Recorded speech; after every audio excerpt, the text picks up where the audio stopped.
మీరు ఎలాంటి బిజినెస్ చేస్తున్నా ఏఐ టూల్స్ ద్వారా మీ బిజినెస్ ని డబుల్ చేసుకోవచ్చు. జస్ట్ 49 రూపీస్కే ఏఐ టూల్.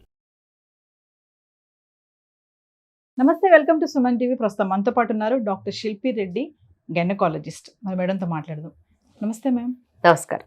మాస్టర్బేషన్ అది ఎంతవరకు కరెక్ట్ అంటే, అంటే బ్యాచిలర్స్ లైఫ్లో చూసుకుంటే అది అందరికీ అలవాటే ఉంటుంది. అంటే అమ్మాయిలకి తెలియదు అంటే అసలు మాస్టర్బేషన్ అనేది ఎంతవరకు కరెక్ట్, హైజీన్, సేఫ్ అంటే ఏం చెప్తారు మీరు?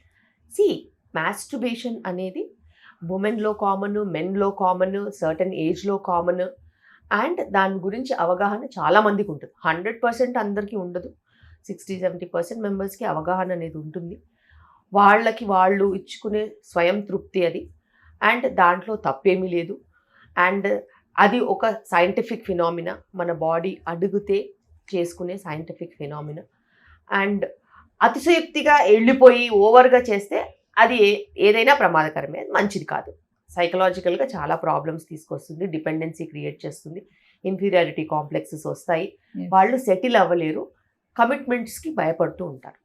సో అలా కాకుండా అడపాదడపా ప్లెజర్కి, బయోలాజికల్గా రిక్వైర్మెంట్స్కి వాళ్ళు సుఖపడాలని అనుకుంటే తప్పులేదు. రేపు మ్యారేజ్ అయ్యాక కన్సీవ్ అయితే అప్పుడు వచ్చే ప్రాబ్లమ్స్ ఏమైనా ఉంటాయా మేడం? మరి అస్సలు ఏ ప్రాబ్లమ్స్ ఉండవు. ఏదైనా లిమిట్గా కంటిన్యూ అవుతే, లిమిట్లో కనుక జరిగినట్టు అవుతే ఎటువంటి ప్రాబ్లమ్స్ ఉండవు. ప్రపంచమే అదైపోయి డిపెండెన్సీ మొత్తం దాని మీద అయిపోతే మ్యారేజ్కి వాళ్ళు కమిట్ ఎట్లా అవుతారు? మ్యారేజ్ అయిన తర్వాత కంపారిజన్స్ ఉంటాయి.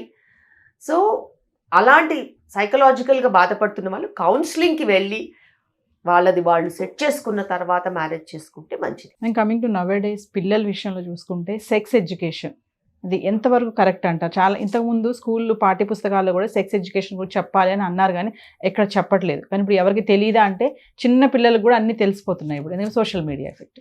దీని మీద మీరు ఏం చెప్తారు? ఇప్పుడు ఉన్న పిల్లలకి మనం ఏమీ చెప్పాల్సిన అవసరం లేదు. వాళ్ళకి ఆల్రెడీ చాలా వరకు చాలా మట్టుకు ఇన్ఫర్మేషన్ ఉంటుంది. అయితే ఆ ఇన్ఫర్మేషన్ కరెక్టా కాదా చెప్పే బాధ్యత మనకుంది. యాజ్ పేరెంట్స్ మనకు ఆ బాధ్యత ఉంది, యాజ్ టీచర్స్ స్కూల్లో బాధ్యత ఉంది.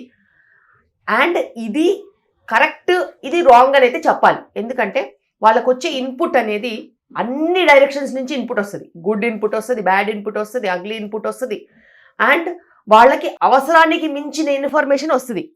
కానీ ఆ ఇన్ఫర్మేషన్ని ఛానలైజ్ చేసి ఈ ఏజ్కి ఈ ఇన్ఫర్మేషన్ కరెక్ట్ కాదు, ఈ ఏజ్కి ఈ ఇన్ఫర్మేషన్ ఉండాలి, నీకు దీని గురించి ఏదన్నా డౌట్ ఉంటే నన్ను అడుగు అని పేరెంట్స్ నిలబడగలగాలి, టీచర్స్ నిలబడగలగాలి. అంత కాన్ఫిడెన్స్ కనుక మనం పిల్లలకి ఇచ్చినట్టు అయితే వాళ్ళు మననే రీచ్ అవుట్ అవుతారు. వాళ్ళ వెబ్సైట్లలో, ఫేస్బుక్లో, ఆన్లైన్లో, లేకపోతే ఇంకొక మీడియాలో వాళ్ళు సర్చ్ చేయరు. సర్చ్ బార్లో first my mother is there, my father is there, or my family is there, or my teachers are there అని అనుకుంటే వాళ్ళు రాంగ్ స్క్రోలింగ్కి అసలు అలవాటు పడరు. అండ్ ఆ కాన్ఫిడెన్స్ ఇవ్వాలి అని అంటే నీకు నీ చైల్డ్కి మధ్యలో కమ్యూనికేషన్ ఉండాలి. ఆ కమ్యూనికేషన్ ఉంటే వాళ్ళు కమ్యూనికేట్ చేస్తారు. యాజ్ ఎ పేరెంట్ నేను అక్కడ ఉంటాను, నా చైల్డ్తో నేను నాకు నచ్చిందే మాట్లాడతాను అని అంటే వాళ్ళ కమ్యూనికేషన్ కూడా ఇక్కడే ఉంటుంది. అప్పుడు వాళ్ళకి దారి తప్పే అవకాశాలు ఎక్కువగా ఉంటాయి. ఫ్రెండ్స్ని అడుగుతారు, పియర్స్ని అడుగుతారు, వాళ్ళు చెప్పిందే కరెక్ట్ అనుకుంటారు. సో ఎప్పుడైనా కానీ అది స్కూల్ బాధ్యత అని చెప్పలేము, అది పేరెంట్స్ బాధ్యత అని చెప్పలేము. కలిపి ఒక సొసైటీలో మనం ఉంటున్నప్పుడు యాజ్ అ సొసైటీ మనం దాని గురించి చాలా క్లియర్గా సిగ్నల్స్ వాళ్ళకి ఇవ్వగలగాలి. మనం ఇప్పుడు ప్రజెంట్ చూసుకుంటే ఒక ఫ్యామిలీ కూర్చొని మూవీ చూస్తున్నారంటే, ఒక రొమాన్స్ సీన్ వచ్చిందంటే వెంటనే ఛానల్ ట్యూన్ చేసేస్తారు, రిమోట్ మార్చేస్తూ ఉంటారు. పిల్లలు కూడా ఉంటారు అప్పుడు అక్కడ. అది ఎంతవరకు కరెక్ట్ అంటారు? బేసిక్గా హార్మోన్ రిలేటెడ్ ఎక్స్ప్రెషన్స్ని మనం బ్లాక్ చేయొద్దు. బికాస్ అది వాళ్ళకి కూడా తెలియాల్సిన అవసరం ఉంది. Love, affection, touch, good touch, bad touch, emotions, sharing, caring, expressing, ఇవి వాళ్ళకి ఈవెన్చువల్గా తెలవాల్సిందే. సో ఏది ఎలా ఎక్స్ప్రెస్ చేయాలో కనుక వాళ్ళకి కరెక్ట్గా తెలిసినట్టు అయితే అసలు ఇలాంటి ప్రాబ్లమ్సే రావు. కమింగ్ టు స్టెమ్ సెల్స్ అంటారు కదా మేడం, స్టెమ్ సెల్స్ని దాన్ని బ్యాంకింగ్ చేయడం వల్ల వచ్చే బెనిఫిట్స్ ఏంటి మేడం? అసలు స్టెమ్ సెల్స్ అనేవి బాడీలో ఎటువంటి సెల్స్ అయినా ఫామ్ అయ్యే అవకాశం ఉండే సెల్స్. స్టెమ్ సెల్స్ మన బోన్ మ్యారోలో ఉంటాయి. అలాగే వృధాగా పోయే కార్డ్ బ్లడ్, ప్లాసెంటల్ టిష్యూ, దాని తర్వాత మెంబ్రెయిన్స్, కార్డ్, ఇందులో పుష్కలంగా స్టెమ్ సెల్స్ ఉంటాయి. ఈ స్టెమ్ సెల్స్ అనేవి ఏదైనా హెల్త్ ప్రాబ్లం వస్తే అక్కడ మనకి కొత్త రీజనరేటివ్ సెల్స్ కావాల్సిన పరిస్థితి కనుక వస్తే ఈ స్టెమ్ సెల్స్ని మనము వాడుకోవచ్చు. అయితే స్టెమ్ సెల్స్ మనలో నుంచి కూడా వాడుకోవచ్చు, మన స్టర్నంలో నుంచి, ఈలియాక్రస్లో నుంచి, బోన్ మ్యారోలో నుంచి కూడా తీసి కూడా వాడుకోవచ్చు. కార్డ్ బ్లడ్లో నుంచి స్టోర్ చేసుకున్న స్టెమ్ సెల్స్ కూడా వాడుకోవచ్చు.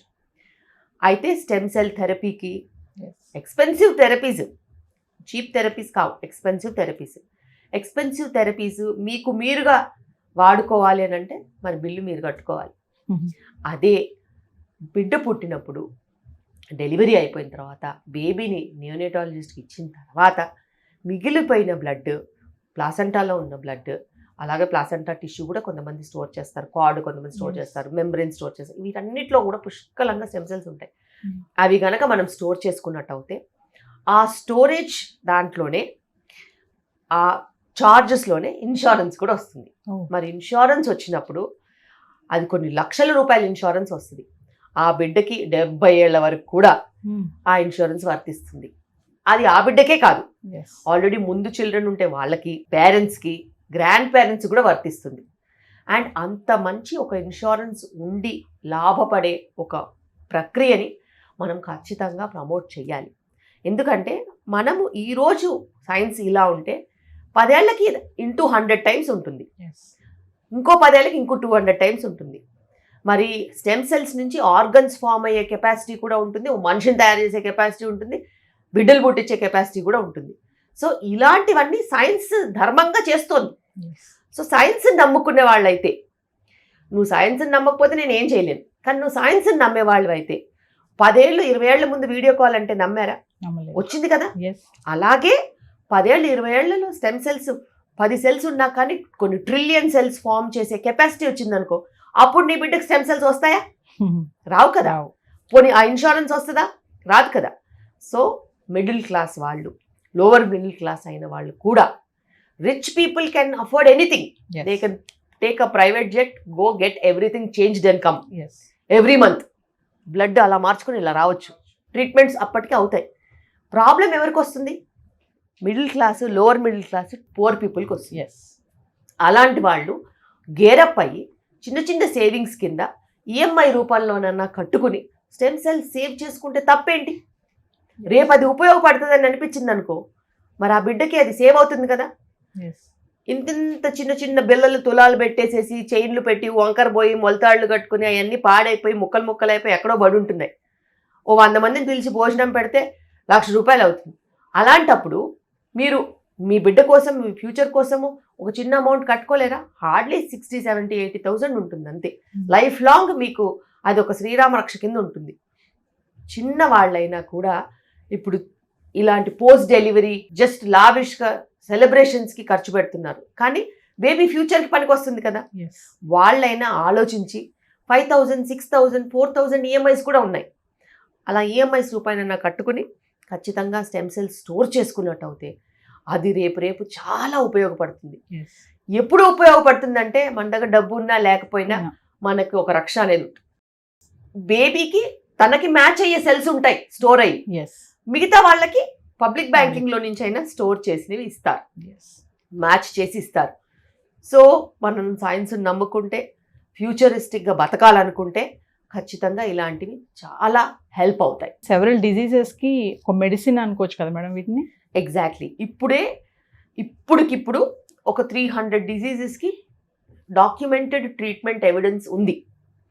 అలాగే ఫ్యూచర్లో ఇంకా పెరుగుతూనే ఉంటాయి. సో అవి కనుక్కున్నా కొద్దీ, రీసెర్చ్ వచ్చినా కొద్దీ మనం పెరుగుతూనే ఉంటాయి అప్లికేషన్స్. సో ఖచ్చితంగా స్టెమ్ సెల్ అనేది ఖచ్చితంగా స్టోర్ చేసుకోవాలి.